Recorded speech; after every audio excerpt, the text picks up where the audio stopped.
Hello दोस्तों, मैं ऋषि आनंद आप लोगों का स्वागत करता हूँ मेरे ऑफिशियल यूट्यूब चैनल पर जिसका नाम है वैदिक गणित।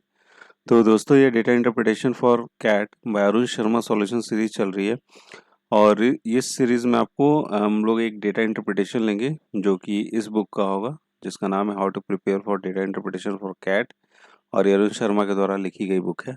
तो इसी बुक का हम लोग एक डीआई लेते हैं और उसको यहाँ पे हम लोग सॉल्व करते हैं। ठीक है, ये लेक्चर नंबर 17 है और इसमें हम लोग एक बार चार्ट लेने वाले हैं और उस बार चार्ट से जो रिलेटेड हमारा क्वेश्चन है, क्वेश्चन नंबर 31 से लेकर क्वेश्चन नंबर 35 तक वहाँ पे आपको उसी से रिलेटेड क्वेश्चंस है। ठीक है, तो यहाँ पर आपको दो डीआई आपको एक साथ रहेंगे, मतलब दो बार चार्ट आपको एक साथ रहेंगे एक ही डीआई में और उसी से रिलेटेड हमारा यहाँ पे सवाल होने वाला है।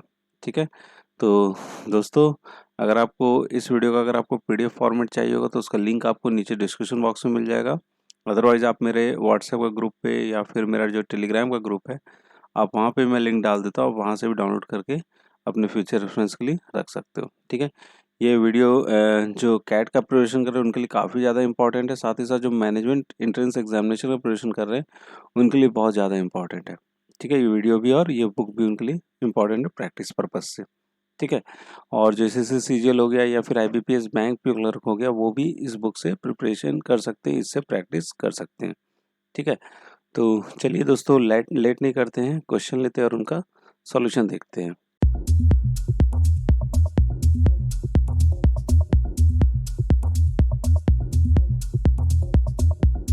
हाँ तो दोस्तों जो डीआई है हमारा वो आपके सामने है। यहाँ पर क्या बोला गया है, क्वेश्चन 31 to 35 का डायरेक्शन दे रखा गया है। Study the following bar charts figure third 3.13a and 3.13b before answering the questions. ठीक है, ये दोनों चार्ट को हम लोगों को देखना है। एक तो आपको इंपोर्ट्स का दे रखा गया, foreign trade imports by countries for the year 2008 and 9 and foreign trade exports by countries for the year 2008 और 9। ठीक है, एक तो आपको इंपोर्ट का और एक क्या आपको एक्सपोर्ट का। अब उसी से रिलेटेड हमारे पास नीचे एक सवाल है, जैसे 5 सवाल हमारे यहाँ पे रिलेटेड रहेंगे इसी डीआई से। ठीक है, देखो क्या बोला, how many country exhibits A trade surplus. ठीक है, यहाँ पर आपको क्या बोला गया कि कितने सारे कंट्री जो यहाँ पर आपको ट्रेड सरप्लस है। तो सरप्लस कब होगा, सरप्लस तब होगा जब हमारा एक्सपोर्ट्स जो है ना वो इम्पोर्ट से क्या होना चाहिए, ज़्यादा होना चाहिए।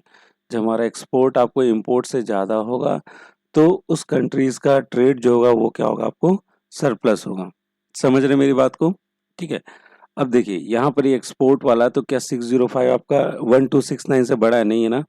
चलिए एल का नहीं है, लेकिन जब हम के का देखने जाते हैं तो उसका बड़ा है, जे का भी आपको बड़ा है और आपको आई का भी ज़्यादा है, आपको एक्सपोर्ट इंपोर्ट से ज़्यादा है। ये तीन के तो यहाँ पे ज़्यादा मिल गए।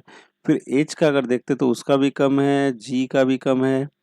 ये सारे कंट्रीज जो इंपोर्ट ज़्यादा कर रहे हैं एक्सपोर्ट कम कर रहे हैं। एफ का भी कम है, ई का भी कम है, डी का भी कम है आपका, फिर सी का भी और बी का भी। लेकिन जब हम ए का देखते हैं तो ए का आपको क्या एक्सपोर्ट ज़्यादा है, that is 92 which is greater than 87। तो हमारे पास कितने सारे कंट्रीज हो गए, 1 2 3 4, 4 कंट्रीज जो है ना वो ट्रेड सरप्लस में है। ठीक है, तो बी ऑप्शन क्या हो जाना चाहिए, यहाँ से करेक्ट हो जाना चाहिए। क्लियर है बात, यहाँ तक समझ गए इस सवाल को। ठीक है, चलिए बढ़ते अपना अगला सवाल देख लेते हैं। हाँ तो दोस्तों अगला सवाल आपकी स्क्रीन पर है। अगला सवाल ये कि the highest trade deficit was shown by which country. सबसे ज़्यादा ट्रेड में डेफिसिट किसका, किस कंट्री का है। तो जिसका एक्सपोर्ट जो है वो छोटा होगा इंपोर्ट से, जिसका इंपोर्ट ज़्यादा होगा उसमें ट्रेड का डेफिसिट सबसे ज़्यादा होगा। तो अगर हम ध्यान से देखते हैं तो एल का अगर हम देखते हैं डायरेक्टली अगर देखते हैं तो एक्सपोर्ट कितना हो रहा है, 6045 हो रहा है, लेकिन इंपोर्ट जो क्या कर रहा है वो आपको 12699 कर रहा है। मतलब ठीक इसका क्या कर रहा है, आपको 2 टाइम्स कर रहा है लगभग। ठीक है, 2 टाइम्स कर रहा है ना। तो इस हिसाब से क्या होगा, सबसे ज़्यादा डेफिसिट कौन सी कंट्री का होगा, एल वाले कंट्री का क्या होगा, सबसे ज़्यादा डेफिसिट होगा। तो कौन सा ऑप्शन सही हो जाना चाहिए, हमारा डी ऑप्शन क्या हो जाएगा, यहाँ से करेक्ट हो जाएगा। क्लियर है बात, यहाँ तक समझ गए इस सवाल को भी। ठीक है, चलिए अब अगला सवाल देख लिया जाए।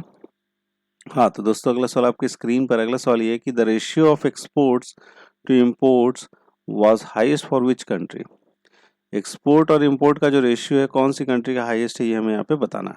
तो अगर ए का देखने जाएं सबसे पहला ऑप्शन किसका ए का है, तो वैसे ही देख लेते, ऑप्शन के थ्रू ही देख लेते। ए का अगर देखने जाए तो एक्सपोर्ट कितना आपको 92 कर रहा है और इंपोर्ट कितना कर रहा है आपको 87 कर रहा है। तो ये लगभग कितना होगा, 1 से कुछ ज़्यादा ही, कुछ ही बड़ा होगा, क्योंकि अगर आप 1 से इसको डिवाइड करो तो 5 आता है, तो मतलब 1.0 कुछ होगा। ठीक है, ये हो गया इधर। अब आई का देख लेते हैं। तो आई का अगर देखने जाओगे तो आई का कितना हो रहा है आपको, आई का हो रहा है 4002 हो गया। ठीक है, और यहाँ पर इसका कितना आपको आई का ये आपको 2744 है। ठीक है, तो ये आ जाएगा आपका 1 आ जाएगा, तो 1 से करेंगे तो ये आ जाएगा लगभग आपको 1.4 के करीबन आएगा। ठीक है, और उसके बाद आपका कौन सा आपको, उसके बाद जे है, जे का भी देख लेते हैं। जे का कितना आपको, जे का आपको हो रहा है 4038। ठीक है, और कितना हो जाएगा जे का, जे का आपको इधर देखने को मिलता है 3043 हो रहा है। ठीक है, तो ये आपको 1.0 समथिंग ये भी होगा। ठीक है, उसके बाद आते हैं जे हो गया, फिर आपका के देख लेते हैं। तो के देखा जाए तो के में देखते हैं क्या, ये आपको 4453 है। ठीक है, 4453। ठीक है, और के का अगर इधर देखा जाए तो के का हो जाता है 3644 हो रहा है। ठीक है, ये भी हो जाएगा 1.0 कुछ होगा। ठीक है, तो इस तरह से अगर देखते हैं तो आई का आपका क्या है, रेशियो ज़्यादा है बाकी सारे ऑप्शन से, तो बी ऑप्शन क्या हो जाएगा यहाँ से, इसका करेक्ट हो जाएगा। क्लियर है बात यहाँ तक, समझ गए इस सवाल को? चलिए बढ़ा जाए, अपना अगला सवाल देख लेते हैं। हाँ, तो दोस्तों अगला सवाल आपकी स्क्रीन पर है। अगला सवाल ये है कि द टोटल ट्रेड डेफिसिट पर सरप्लस, टोटल ट्रेड डेफिसिट और surplus for all countries put together was. ठीक है, हमें यहाँ पे बताना है कि टोटल ट्रेड अगर हम लोग कंपेयर करते हैं यहाँ पे, तो वो डेफिसिट होता है कि सरप्लस होता है सारे कंट्रीज को जब हम लोग लेते हैं। तो सिंपली यहाँ करना कि आपको एक्सपोर्ट माइनस क्या करोगे, इंपोर्ट करोगे सारे कंट्रीज का जोड़ के। जो सारे कंट्रीज का जब हम लोग जोड़ के एक्सपोर्ट माइनस इंपोर्ट करते हैं तो यहाँ पे क्या पाते हैं कि हमारे पास डेफिसिट आता है। ठीक है, डेफिसिट तो आप देख ही पा रहे हो, ये सबसे ज़्यादा डेफिसिट यहीं से आ जाएगा। डेफिसिट आता है और वो कितने का आता है, 11286 का आता है। ठीक है, तो हमारा बी ऑप्शन हो जाना चाहिए यहाँ से करेक्ट। ठीक है, सारे एक्सपोर्ट को हमको जोड़ना है, माइनस कर देना है इंपोर्ट को, और जो आएगा वही हमारा क्या हो जाएगा, सही जवाब हो जाएगा। क्लियर है, चलिए अब अगला सवाल देख लिया जाए। हाँ, तो दोस्तों अगला सवाल आपकी स्क्रीन पर है। अगला सवाल ये, the ratio of maximum exports to the minimum imports was closest to. ठीक है, इसमें मैक्सिमम एक्सपोर्ट और मिनिमम इंपोर्ट का जो रेशियो है, मैक्सिमम कितना मतलब रेशियो होगा जो कि क्लोजेस्ट हमें निकालना है, एकदम अप्रॉक्सीमेटली वैल्यू निकालना है। तो मैक्सिमम एक्सपोर्ट कितना है, तो अगर आप मैक्सिमम एक्सपोर्ट देखोगे तो मैक्सिमम एक्सपोर्ट में आपका आता है ये वाला कंट्री आता है, इसको लिख लेंगे ऊपर 6045। क्लियर है, और मिनिमम इंपोर्ट सबसे कम इंपोर्ट कौन कर रहा है, तो ये 87 कर रहा है, ए कर रहा है। यहाँ पर क्या लिख लेंगे 87, इसको जब हम लोग डिवाइड मारेंगे तो ये आ जाएगा 69.48 आता है। ठीक है, तो अगर देखा जाए तो ऑप्शन हमारा बी क्या होगा, आपको यहाँ से करेक्ट होगा। अप्रॉक्सीमेट वैल्यू हमें निकालने बोला गया था, तो 5 से हमारा कम है तो क्या लेते हैं हम लोग, पीछे वाला ही लेते हैं, तो 69 हो जाएगा। दैट इज 69 क्या हो जाएगा, यहाँ से सही जवाब हो जाएगा। ठीक है, तो दोस्तों आपका ये DI यहीं पे समाप्त होता है, और मैं आशा करता हूँ कि ये DI आपको समझ में आ गया होगा। सिंपल सा था, ज़्यादा टिपिकल DI नहीं था। ठीक है, तो दोस्तों ये वीडियो आपको कैसा लगा, प्लीज़ आप मुझे कमेंट बॉक्स में कमेंट करके ज़रूर बताइएगा। अगर पसंद आया तो लाइक ज़रूर कीजिएगा और अपने दोस्तों के साथ भी शेयर जरूर कीजिएगा। ठीक है, तो एट लास्ट दोस्तों, thank you so much for watching your video and best of luck for your future.